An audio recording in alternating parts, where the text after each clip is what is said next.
중학교에서는 많이 그나마 허용이 되고 그냥 훈계로만 넘어갈 내용들이 이렇게 쌓여서 퇴학까지 갈 수 있다는 게 너무 놀라웠고요. 아이들이 고등학교 입학 전에 무엇을 준비하고 입학하면 좋을까요? 대부분이 공부, 개념, 선행학습 이런 것들을 이야기하실 텐데요.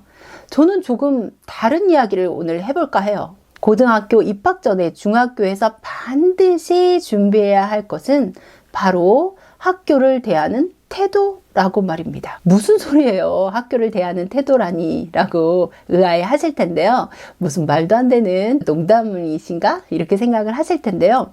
중학교에서 너무너무 쉽게 생각하던 규칙들, 그것이요, 고등학교에서는 정말 중요해지고요. 이것이 쌓여서 대학 가는데도 영향을 준다는 사실 알고 계세요? 무슨 학교에 대한 태도가 대학 가는데 연결돼요? 라고 하실 텐데요. 학생 종합전형이라는 게 있죠. 거기에는 아이들이 얼마나 성실하게 학교 생활을 하는지, 태도가 어떤지가 자연스럽게 드러날 수밖에 없기 때문에 아이들이 학교에서 어떤 생활을 하는지가 낱낱이 기록됩니다. 그래서 중학교에서부터요, 학교를 대하는 태도, 학교에서의 태도를 잘 다지고 가야 된다는 이야기인데요. 오늘은 고등학교 준비하면서 아이한테 길러주어야 할 태도에 대한 이야기를 나눠보겠습니다. 중학교까지는 의무교육입니다. 하지만 고등학교는 달라집니다. 중학교에서도 벌점 제도라는 것이 있습니다. 그렇지만 그 벌점 제도가 고등학교 진학하는데 큰 영향을 주지는 않습니다.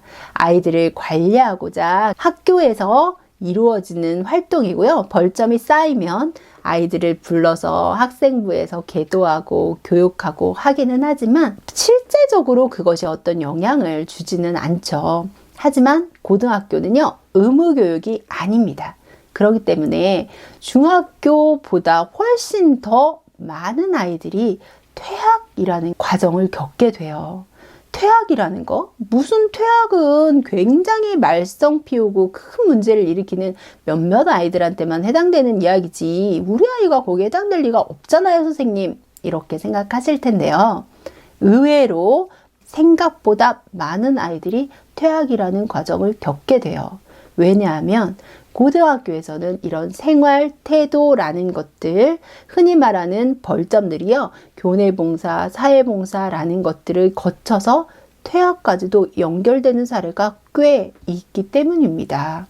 교내봉사, 사회봉사, 특별교육, 출석 정지, 마지막 단계가 퇴학 처분입니다. 중학교에서도 이런 과정들이 있긴 하지만요, 실제적으로 힘을 발휘하는 것은 바로 고등학교입니다.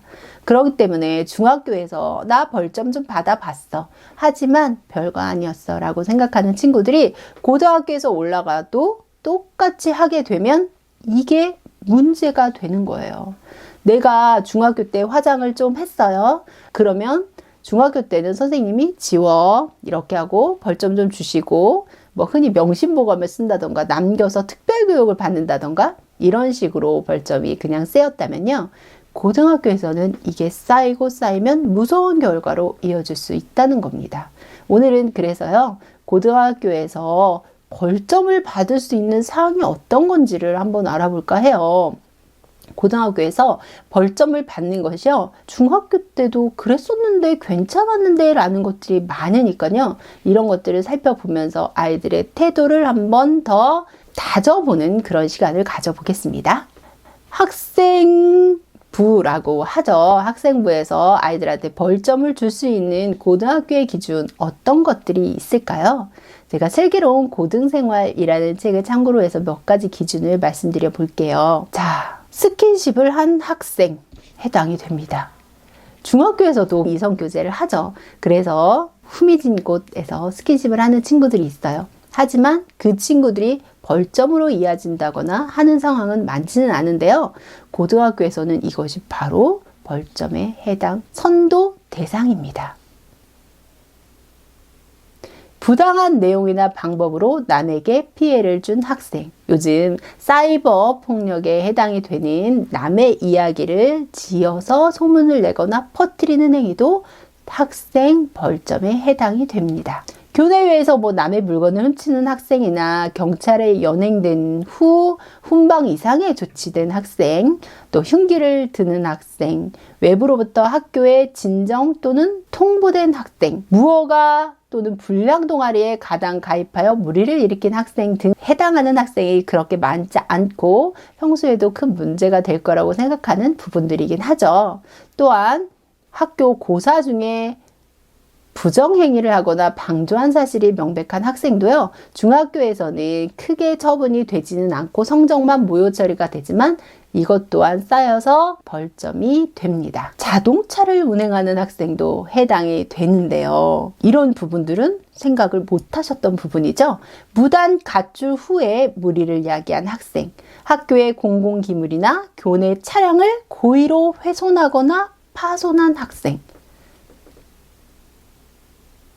청소년 유해업소냐 청소년 출입금지 구역을 출입한 학생, 사이버 공간에서 정보통신윤리법에 저촉되는 행동을 하는 학생, 징계지도에 불응하는 학생, 신체를 훼손하는 장신구나 행위를 하는 학생도 학생 종합 전형에서 대학을 가는데 영향을 줄 수 있는 행동 특성 기록에 불리한 요건을 받을 수 있습니다. 오토바이를 운행하거나 탑승하는 학생도 해당이 돼요.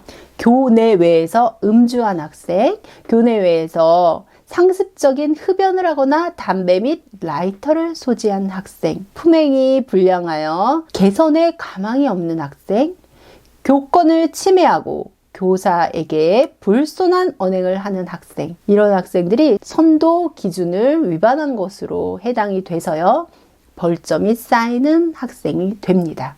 어때요? 생각보다 조금 더 범위가 넓고 예전에는 이렇게 봐줬던 것 같은데 요즘 고등학교 좀 너무 빡센데 라는 생각이 들지 않으세요?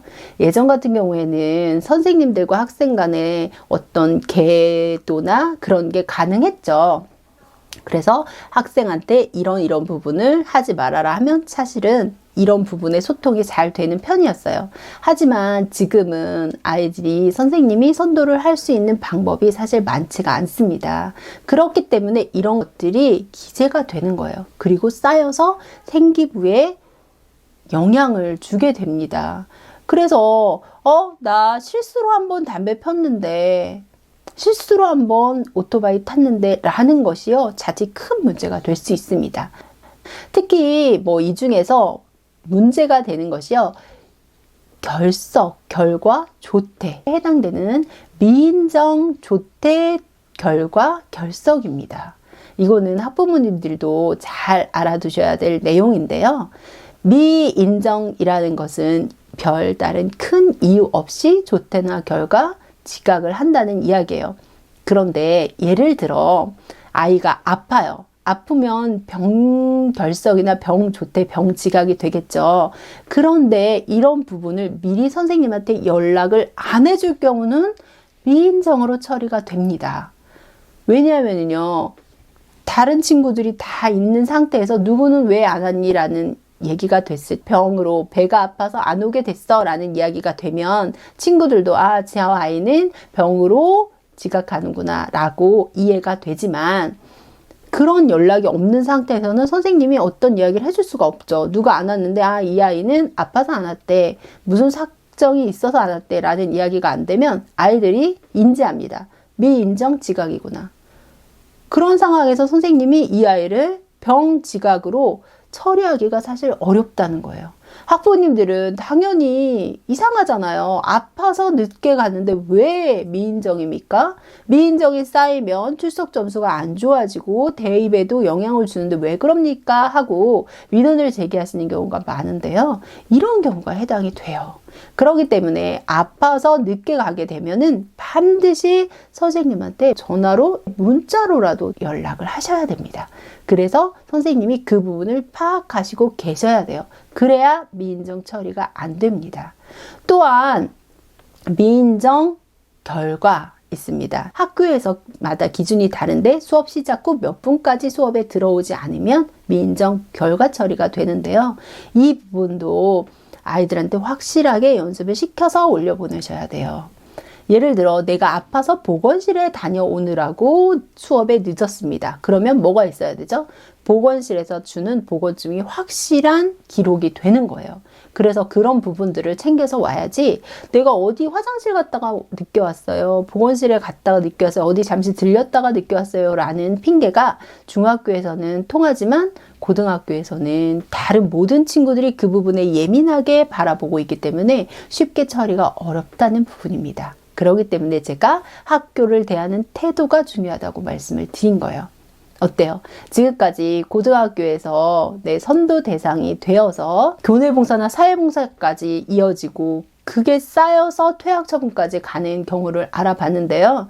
생각보다 예전 괜찮을 것 같은데 라는 행동들이 많이 해당이 되지 않으시나요? 중학교에서는 많이 그나마 허용이 되고 그냥 훈계로만 넘어갈 내용들이 이렇게 쌓여서 퇴학까지 갈 수 있다는 게 너무 놀라웠고요. 그래서 더더욱 아이들한테 중학교에서 잡아줘야 될 거를 확실하게 잡아줘야겠다는 생각이 들었습니다.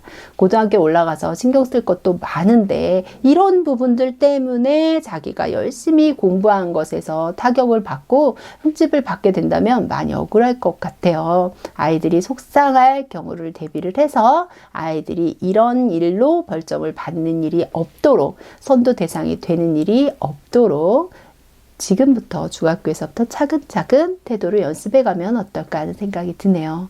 열심히 노력한 것에 이런 태도 때문에 흠이 가면 안 되니까요. 그렇죠? 자, 오늘은 고등학교 가기 전에 우리가 공부 이외에 준비해야 될 것에 대해서 이야기를 나눠봤습니다. 중학탐구 생활입니다.